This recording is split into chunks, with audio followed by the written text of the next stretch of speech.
Selamat siang semuanya. Perkenalkan, saya Ergayona Purwaningsi Kinsley Fernandes dari Prodi Kesehatan Masyarakat dengan NIM 2407010051. Di sini saya akan mempresentasikan materi tentang perencanaan program kesehatan. Jadi, yang pertama, apa sih itu perencanaan program kesehatan masyarakat? Jadi, perencanaan program kesehatan masyarakat adalah proses sistematis untuk merumuskan masalah kesehatan, menentukan prioritas, menetapkan tujuan, dan menyusun langkah-langkah operasional untuk mencapai tujuan tersebut secara efektif. Proses ini meliputi analisis situasi, identifikasi masalah, penentuan prioritas, penyusunan rencana, dan evaluasi untuk memastikan program kesehatan dapat mengatasi kebutuhan masyarakat dengan sumber daya yang tersedia. Nah, perencanaan ada di semua jenis kegiatan. Artinya, dalam setiap aktivitas, baik individu, kelompok, maupun organisasi, pasti ada unsur perencanaan. Menurut Hani Handoko, perencanaan adalah pemilihan sekumpulan kegiatan dan pengambilan keputusan yang berkaitan dengan apa yang harus dilakukan, bagaimana melakukannya, kapan melakukannya, dan siapa sih yang melakukannya. Jadi, perencanaan membantu menentukan langkah-langkah untuk mencapai tujuan tertentu secara sistematis. Sedangkan menurut Goetz, perencanaan adalah kemampuan memilih satu kemungkinan terbaik dari berbagai alternatif yang ada untuk mencapai tujuan yang telah ditetapkan. Nah, intinya, perencanaan itu tentang memilih cara paling tepat agar hasil yang diinginkan bisa tercapai secara efektif. Nah, selanjutnya urgensi perencanaan. Menurut Hani Handoko, perencanaan itu penting karena punya dua manfaat besar. Yang pertama, protective benefit. Perencanaan dapat mengurangi risiko kesalahan dalam mengambil keputusan karena setiap langkah sudah diperhitungkan sebelumnya. Yang kedua, positive benefit. Perencanaan membantu meningkatkan keberhasilan dalam mencapai tujuan organisasi karena kegiatan dilakukan dengan lebih terarah dan efisien. Jadi, perencanaan bukan hanya melindungi organisasi dari kesalahan, tetapi juga meningkatkan peluang keberhasilan. Selanjutnya, manfaat perencanaan.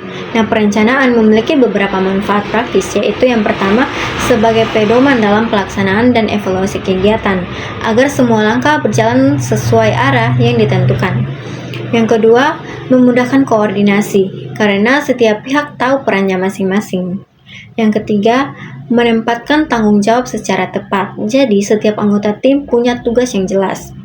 Jadi, perencanaan membuat pekerjaan lebih teratur, mudah dikendalikan, dan tanggung jawabnya lebih jelas. Selanjutnya, konsep lama perencanaan. Nah, pada konsep lama, perencanaan dilakukan secara naluriah atau alami. Artinya, orang dulu belum memakai pendekatan ilmiah atau analisis data. Semuanya dilakukan berdasarkan pengalaman masa lalu dan bersifat spontan tanpa perencanaan yang sistematis. Peramalannya juga cenderung subjektif karena bergantung pada pendapat atau intuisi seseorang, bukan pada hasil observasi atau penelitian. Jadi, konsep lama ini bersifat sederhana, tidak terstruktur, dan bergantung pada pengalaman serta kebiasaan sebelumnya. Selanjutnya, konsep baru perencanaan. Nah, berbeda dengan konsep lama, konsep baru menekankan bahwa perencanaan harus bersifat sengaja, sistematik, dan objektif.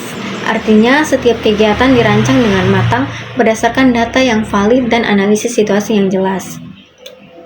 Perencanaan modern juga mencakup dua proses penting. Yang pertama, proses mobilisasi data, yaitu mengumpulkan informasi dari berbagai sumber untuk dasar pengambilan keputusan. Yang kedua, proses mengorganisir sumber daya, yaitu memanfaatkan tenaga, waktu, dana, dan sarana secara efisien agar tujuan tercapai. Jadi, konsep baru ini membuat perencanaan lebih terarah, efektif, dan bisa dipertanggungjawabkan hasilnya. Selanjutnya, faktor yang mempengaruhi keberhasilan perencanaan. Nah, ada beberapa hal yang menentukan apakah perencanaan itu berhasil atau tidak. Antara lain yang pertama, perilaku individu atau organisasi, yaitu sikap dan kebiasaan dalam menjalankan rencana. Yang kedua, motivasi, karena tanpanya dorongan yang kuat, pelaksanaan rencana bisa terhambat. Yang ketiga, kecakapan individu dan organisasi, yaitu kemampuan dalam melaksanakan tugas sesuai rencana. Yang keempat, kemampuan menyesuaikan diri dengan perubahan, karena lingkungan kerja atau situasi bisa berubah sewaktu-waktu. Perencanaan yang baik harus didukung oleh sumber daya manusia yang kompeten, termotivasi, dan adaptif terhadap perubahan. Selanjutnya, siklus pemecahan masalah. Nah, siklus pemecahan masalah atau problem solving cycle adalah proses mental yang melibatkan penemuan masalah, analisis, dan pemecahan masalah. Tujuan utama dari pemecahan masalah adalah untuk mengatasi kendala dan mencari solusi yang terbaik dalam menyelesaikan masalah. Langkah-langkah dari problem solving cycle ini yaitu yang pertama, analisis situasi. Nah, analisis situasi ini meliputi analisis masalah kesehatan dan faktor-faktor yang mempengaruhi masalah kesehatan tersebut. Tujuan analisis masalah yaitu memahami masalah kesehatan secara jelas dan spesifik, mempermudah penentuan prioritas masalah, dan mempermudah alternatif pemecahan masalah. Yang kedua, identifikasi masalah. Masalah merupakan kesenjangan antara harapan dan kenyataan.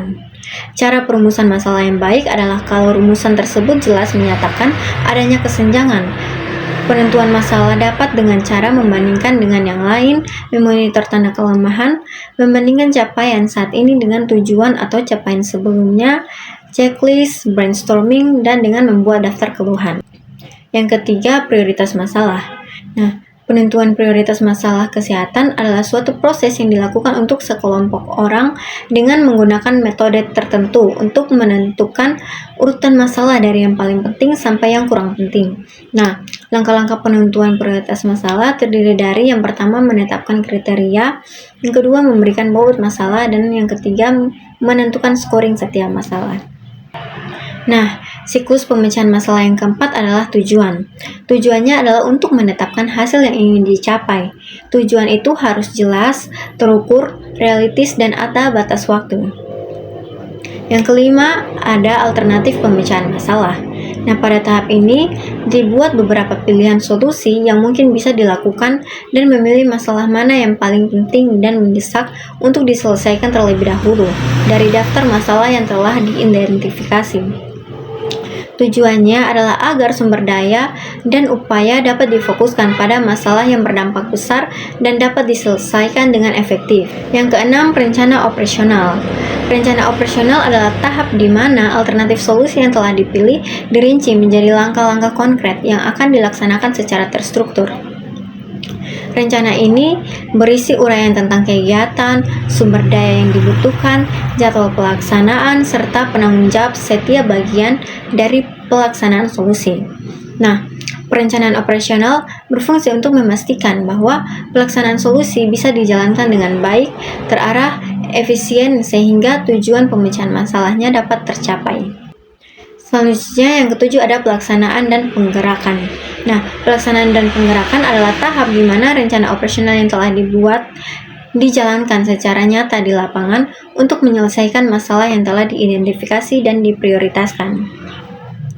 Pelaksanaan merupakan proses menerapkan semua langkah dan kegiatan yang telah direncanakan, melibatkan sumber daya manusia dan peralatan sesuai peran dan tanggung jawab masing-masing. Pergerakan adalah upaya memotivasi dan mengerahkan seluruh pihak yang terlibat agar aktif melaksanakan rencana, termaksud mengatasi hambatan dan menjaga semangat tim agar tetap fokus pada tujuan. Yang kedelapan ada pemantauan. Nah, selama kegiatan berlangsung, dilakukan pemantauan rutin untuk memastikan kegiatan sesuai rencana. Titik tujuannya untuk mengumpulkan data dan informasi tentang proses pelaksanaan sehingga dapat diketahui perkembangan kegiatan dan apakah ada hambatan atau masalah yang muncul selama pelaksanaan. Yang kesembilan, pengawasan dan pengendalian. Nah, pengawasan dan pengendalian merupakan tahap penting guna memastikan bahwa pelaksanaan solusi berjalan sesuai rencana dan tujuan yang telah ditetapkan. Nah, pengawasan adalah proses pengamatan secara terus-menerus terhadap pelaksanaan kegiatan untuk mengetahui apakah semua langkahnya tuh berjalan sesuai dengan yang direncanakan. Sedangkan pengendalian adalah tindakan yang diambil berdasarkan hasil pengawasan untuk mengoreksi dan menyelesaikan pelaksanaan agar tetap sesuai dengan standar dan tujuan. Yang ke-10 ada evaluasi. Nah, tahap akhir adalah menilai hasil kegiatan. Evaluasi adalah proses pengukuran dan penilaian hasil implementasi solusi untuk memastikan tujuan tercapai dan sebagai dasar pembelajaran untuk perbaikan dan pengambilan keputusan lebih lanjut dalam siklus pemecahan masalah. Sekian presentasi saya tentang perencanaan kesehatan masyarakat. Semoga apa yang telah disampaikan dapat memberikan manfaat bagi semua orang. Terima kasih.